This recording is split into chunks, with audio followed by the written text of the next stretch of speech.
weeks before Iowa, an exclusive interview with Republican presidential candidate Fred Thompson. And good morning again. We start with Fred Thompson, who is here in the studio. This may be the last warm spot you'll be in for a while, Senator, because as I understand it, you are starting tomorrow. We'll head to Iowa and we'll spend every day until caucus day there, except for a little break for Christmas. That's exactly right. People tell me. Senator, there's no, I think even you would agree that your campaign got off to a kind of a slow start, a little slow out of the starting gate, but you really are ramping it up. Tell me about this. Why did you decide to spend all your time in Iowa now? Well, Iowa's where it's at right now. I mean, it's first. It's going to decide who has the momentum going in the rest of the way, and it's kind of tailor-made for us, really. When I'm out on the trail in Iowa, it kind of reminds me of Tennessee. And I'd never run for office before and started way behind and wound up way ahead, you know, just kind of retail politics. And that's what Iowa is conducive to. And we've had a real good several days. And I think we're going in there right at the right time, in the right way, and going to spend the right amount of time. I'm told you'll make 5 stops a day most of the time. Well, those are scheduled. We'll have some unscheduled stops, you know, along the way, and it's going to be all over the state, and it's going to be in a bus, and we're going to have a lot of friends and neighbors and some folks from Tennessee and family and so forth going. We're going to do some good and have a good time. What are you going to talk about, Senator? I mean, why are you running for president? Well, that's what I'm going to talk about. We built this country based on certain assumptions, based on the role of the federal government and the delineated powers it has in the Constitution, based on the fact that when it came tax time, the burden was on the government to prove that it belonged in the government coffers instead of in somebody's pocket, based upon the notion that you don't spend money that you don't have and you don't borrow money that you don't pay back, and the judiciary is the third branch of government. It's not the main branch of government when it comes to setting social policy. Those things are all under assault right now. Those assumptions, those things that made us a great nation are under assault. We've got to simply defend them and bring our principles that made us great up to modern-day problems. Is Iowa it for you? Do you have to make a strong showing out there? I know you were running pretty good in South Carolina there for a while. Now you've gone down a little down there. But well, down from 1 to 2nd, I think, and the last time I looked. But we've been running very strong in South Carolina. We've been out, I think the latest was 3rd in Iowa. That was a poll that was taken before the last debate, so I don't know if that will change things or not. But, yeah, we need to do well in Iowa.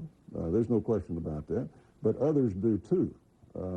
And seems like the name of the game is to stick with your game plan, do what you set out to do with your message. Don't try to change your message. Don't try to be something that you're not. And on Election Day in Iowa, the pundits turn out to be wrong about as often as they turn out to be right. Well, that's not the case only in Iowa. I was trying to be kind there a little. Senator, why do you think that Mike Huckabee, who started out with basically no money, a governor from a small state, all of a sudden, while nobody was looking, he's moved into the lead out in Iowa? Why was that? Well, I don't know. I don't think anybody knows. I think at the end of the day, we're going to look back on it, and it's either going to be part of something big, or it's just going to be a bubble. It's going to be a blip, and we don't know the answer to that. He certainly has some religious leaders and church people there, well organized. I mean, they're a cohesive group and well organized, and he has worked them very, very hard. And, you know, when you're talking about a relatively few votes, a group such as that can do you a lot of good politically. But now, you know, he's having to come forth and talk about his record, and like everybody else, and it's a very fluid situation, I think, right now. What you called him one time? What a pro-life liberal? Yeah. Yeah. Well, he if you look at his policies, liberal is the only word that comes to mind when he was governor. I mean, the things that he said, things that he did. I mean, he was very resistant to any kind of effort to stop illegal immigration, any kind of effort to make sure that those who came in illegally were not on the public rolls, you might say, in terms of social services. Cato Institute rated him one of the worst governors in terms of taxes and tax increases. He wanted to lift the embargo on Castro. Now he wants to close Guantanamo because he thinks it will curry some favor with other nations.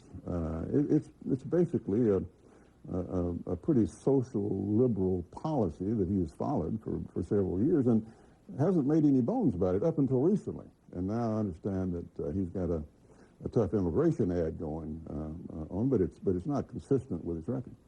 You have made immigration pretty much the centerpiece of your campaign, as I understand it. You're pretty tough on it.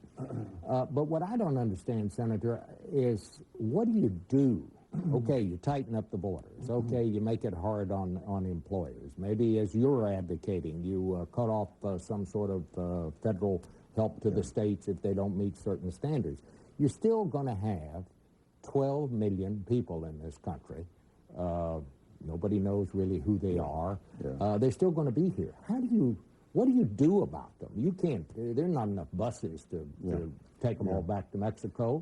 They're not, if you're going to put them in jail, we don't have enough jails. Yeah. Well, how do you get to that part? That's a fair question, but let me start with what you don't do. You don't say that once you make it in and once you violate the law, you throw up your hands and say, you got us, there's nothing we can do about it, so we've got to give you full citizenship or on the path to citizenship, and set you ahead of all the people who have waited for years and years to play by the rules to become a part of America.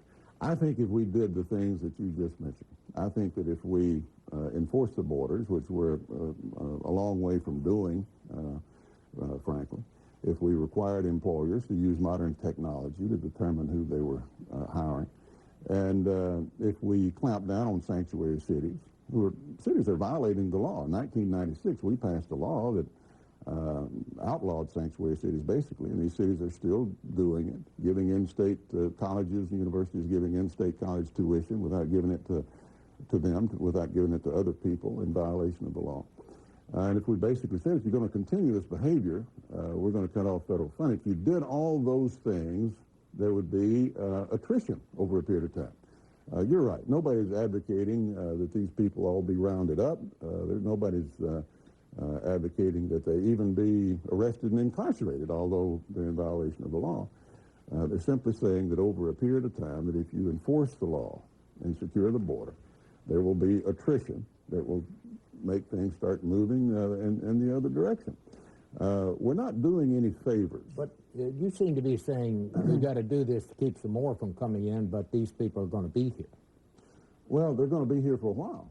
But when I say attrition, I think that if they know they can't go back and forth across the board, if they know that they're not going to be working here indefinitely, if they know they're not going to be protected from the law, essentially, in these cities, that they'll go back on their own accord.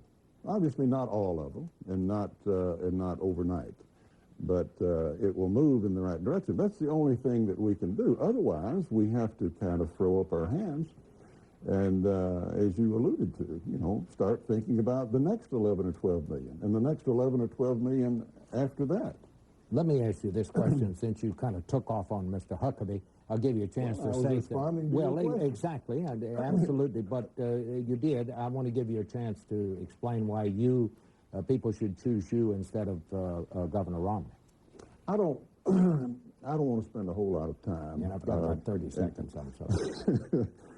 Mitt's taken different positions at different times before different audiences at different times in his life and career.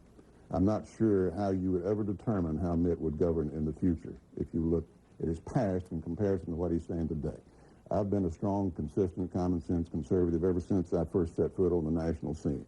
With me, you know what you get, and I am who I am, and it's who I've always been. All right. Fred Thompson. I hope we'll talk to you again before we get to those Iowa caucuses. Back in just a minute.